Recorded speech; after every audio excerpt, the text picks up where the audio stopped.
Hi there YouTube, Mark Verheer here with a second part. I just wanted to check out some more games on the PlayStation 3 emulator. I'm actually running this on a different system right now. I'm running this on a Ryzen 2600X with 16 gigabytes of RAM, running at 300 megahertz, and a very older GTX950 Nvidia graphics card. So not the high-end machine that most people would think, but well, it's a pretty nice system. Especially the processor is pretty good.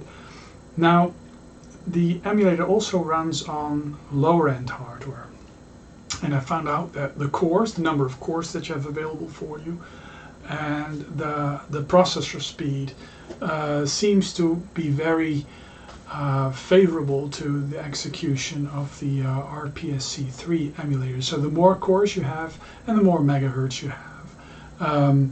Even if it's an older system, even if it's an older generation, it seems to favor that. And it does do the recompilation of the PlayStation 3 code into x86 code. It does that tailored to a specific platform, so Haswell processors, Zen 1, Zen 2, you know, that kind of stuff. So now I'm quite partial to twin stick shooters, and Assault Heroes actually is one of these great PSN games that sadly didn't get a physical release, so it's gonna go away at some point unless you play it like this in an emulator. And Assault Heroes is a very nice twin stick shooter with bio-organic opponents. It's a bit reminiscent of Expendable, Commando, and at the same time Gears of War, yeah, that kind of stuff. Let's go check it out.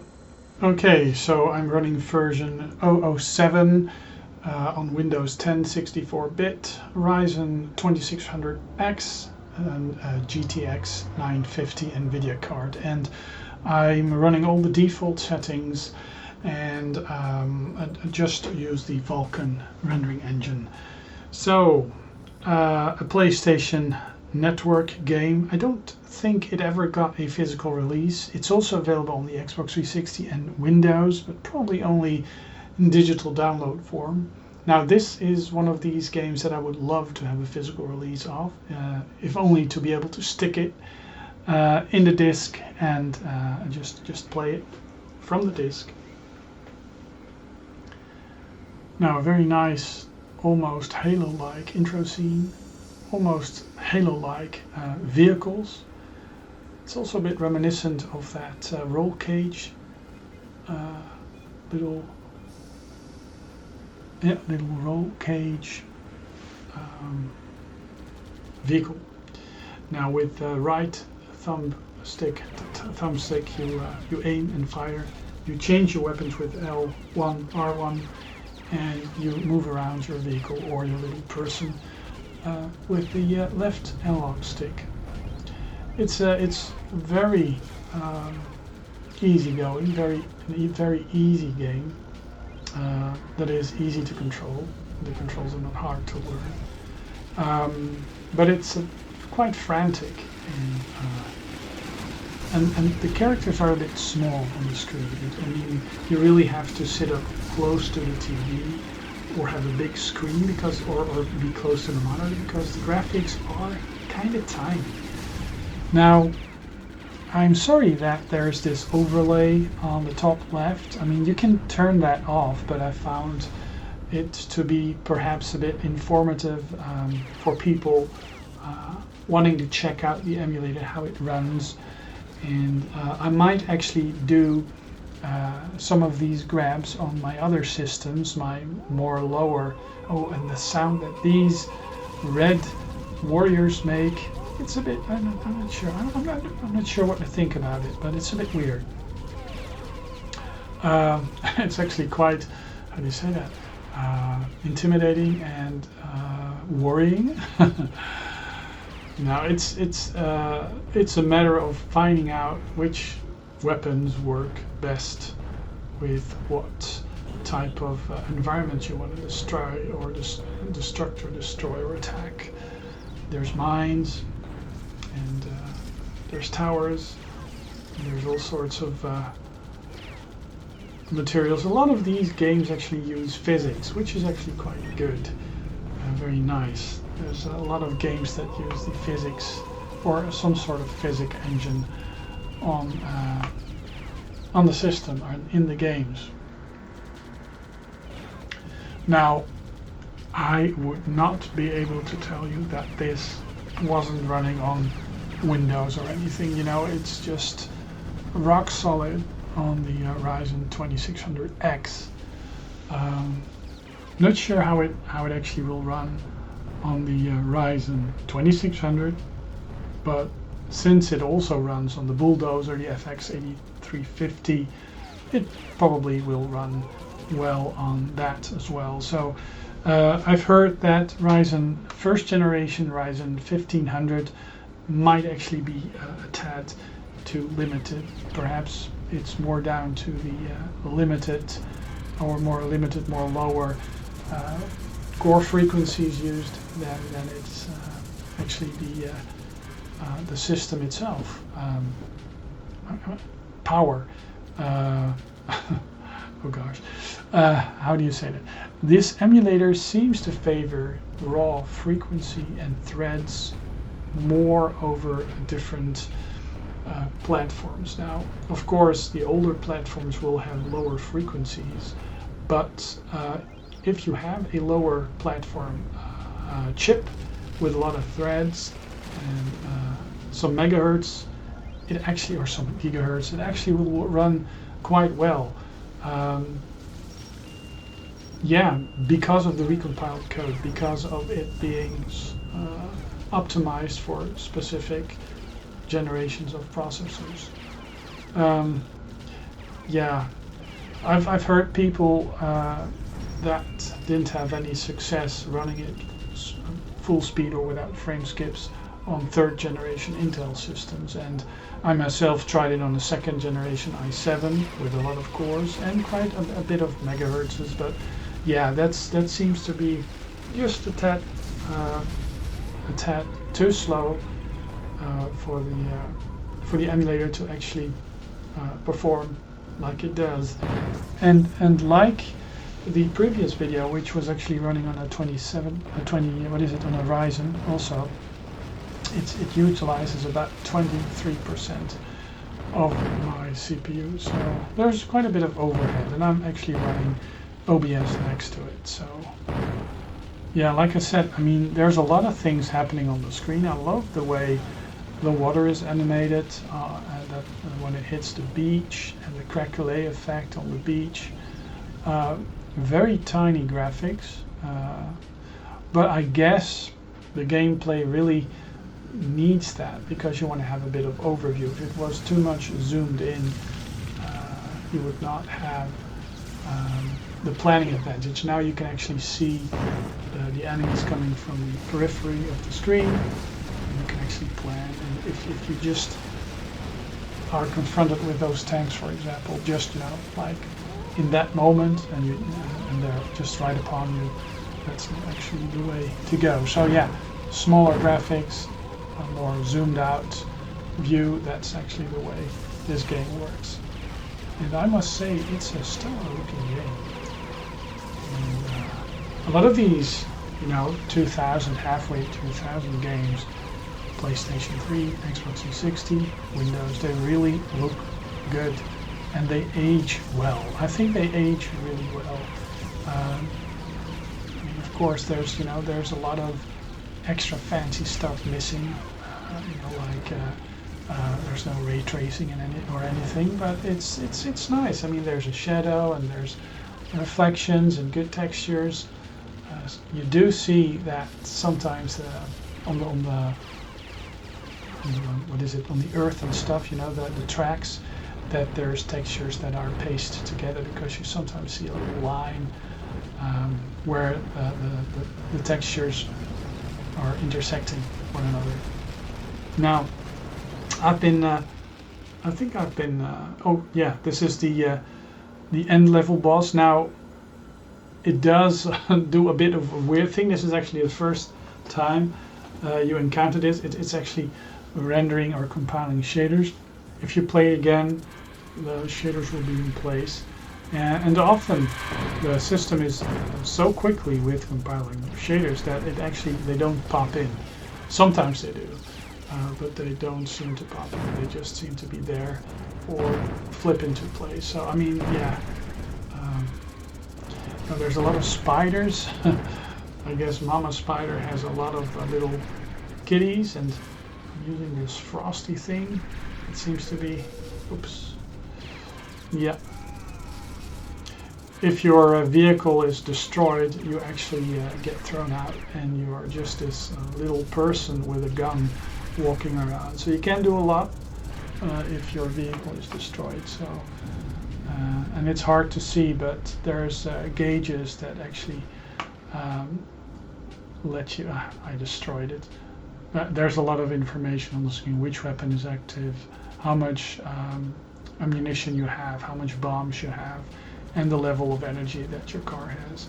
So, yeah, I just love the way twin stick shooters work. The independent way that you fire and you walk around. It's and the top down. It's actually a genre that I really like, and I think it actually enhances the way a top-down shooter actually works. I mean, Commando is, you know, with Commando you just only are capable of running and shooting in the same direction, and here you can actually change it around. Now this actually is quite an interesting bit. You have out of the vehicle subterranean parts of the game that really makes up for quite a nice bit of variety.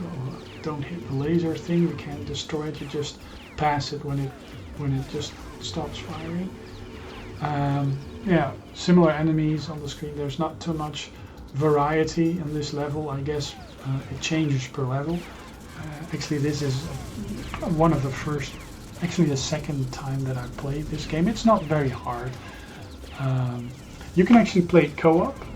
You can use two controllers or more controllers, but you can use two controllers and play it in co-op, which is actually quite good. It's a couch co-op, two-player co-op, local co-op, and it's always nice if a game has that. Now, running into the laser will of course destroy you. I love the way the fire and the explosions work. They look really nice. They must have used some sort of real bits of video for that or something, because it really looks very nice. Now this is a bit, yeah, it's not very clear with all the small bullets on the screen and the small figures where everything is, but yeah, that's the downside of this game, that sometimes it's just a bit too tiny, everything. Yep, let's get some health. And avoid those. I think it's a good thing that they chose to have the ammunition glow, because one could easily imagine weapons or weapons fire being used that is just not that distinguishable, clearly distinguishable. Now they're tiny, but you can actually see where things are going. But I mean, some of the bullets are pretty tiny.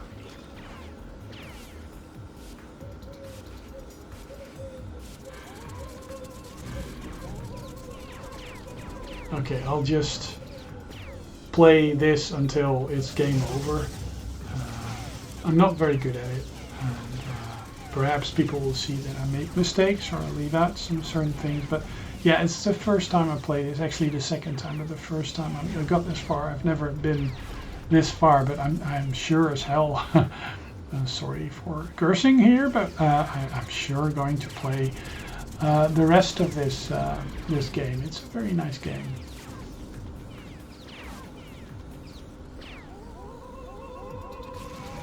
Yeah, I like the qualities of the video, quality of the graphics. And now, yeah, if you are killed in the subterranean part, you get kicked out and you get transferred to the top side bit again, and the game just goes on.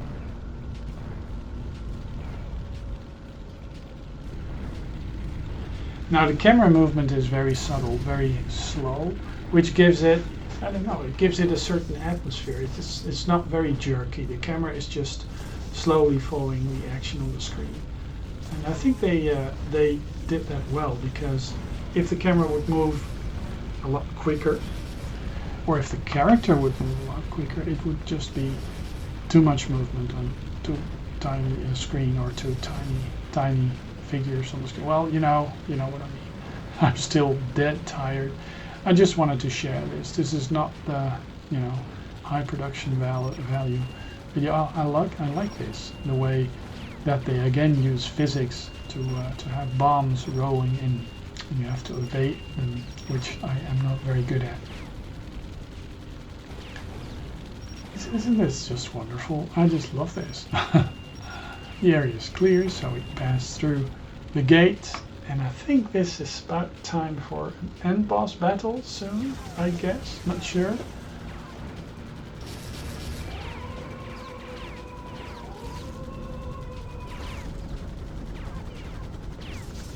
So the installations and the way everything looks, it's a bit reminiscent of Halo even, but of course there's no Covenant, and there's just a different set of invaders. But it's sort of reminiscent of Halo, which is not bad. I mean, I like these type of settings, but.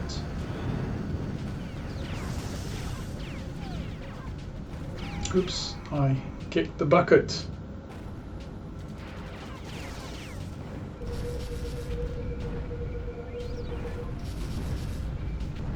So yeah, there's a certain repair. There's a certain type of weapon that really works well in certain situations. Now this bit is a bit hard because there's only 2 bits of road where you can travel on, sort of bridge thing, and you can't. Oh, I thought you couldn't leave those, but perhaps if the area gets a bit here you can't leave. So if the terrain, if the level is too much different, then you just won't be able to drop off one of those bridges, but you'll just be held in place. So there is a bit of bump mapping. Now, of course, that you can see that because it's a downloaded game, the textures. This is one of the end bosses. I don't think I'll be able to make this. You have to destroy every red orb thing, and the best thing to do that is actually by setting it on fire. It seems to be the quickest way to destroy one of these buttons. But the thing is, then you're quite close and you get hit by all sorts of weapons. The screen turned black for a bit. I think that was actually texture caching also again. I'm just I'm just running around without my vehicle, and I'm just not able to do anything. So I'm killed. Back again, and I'm killed again. Only one vehicle left, and I'm walking around. I just whoops! I got stomped on. Final vehicle. Oops! Got kicked out of the vehicle. I think this is going to be game over. Yeah. Hope you liked it, and I'll be back with another video soon. Ta-ta!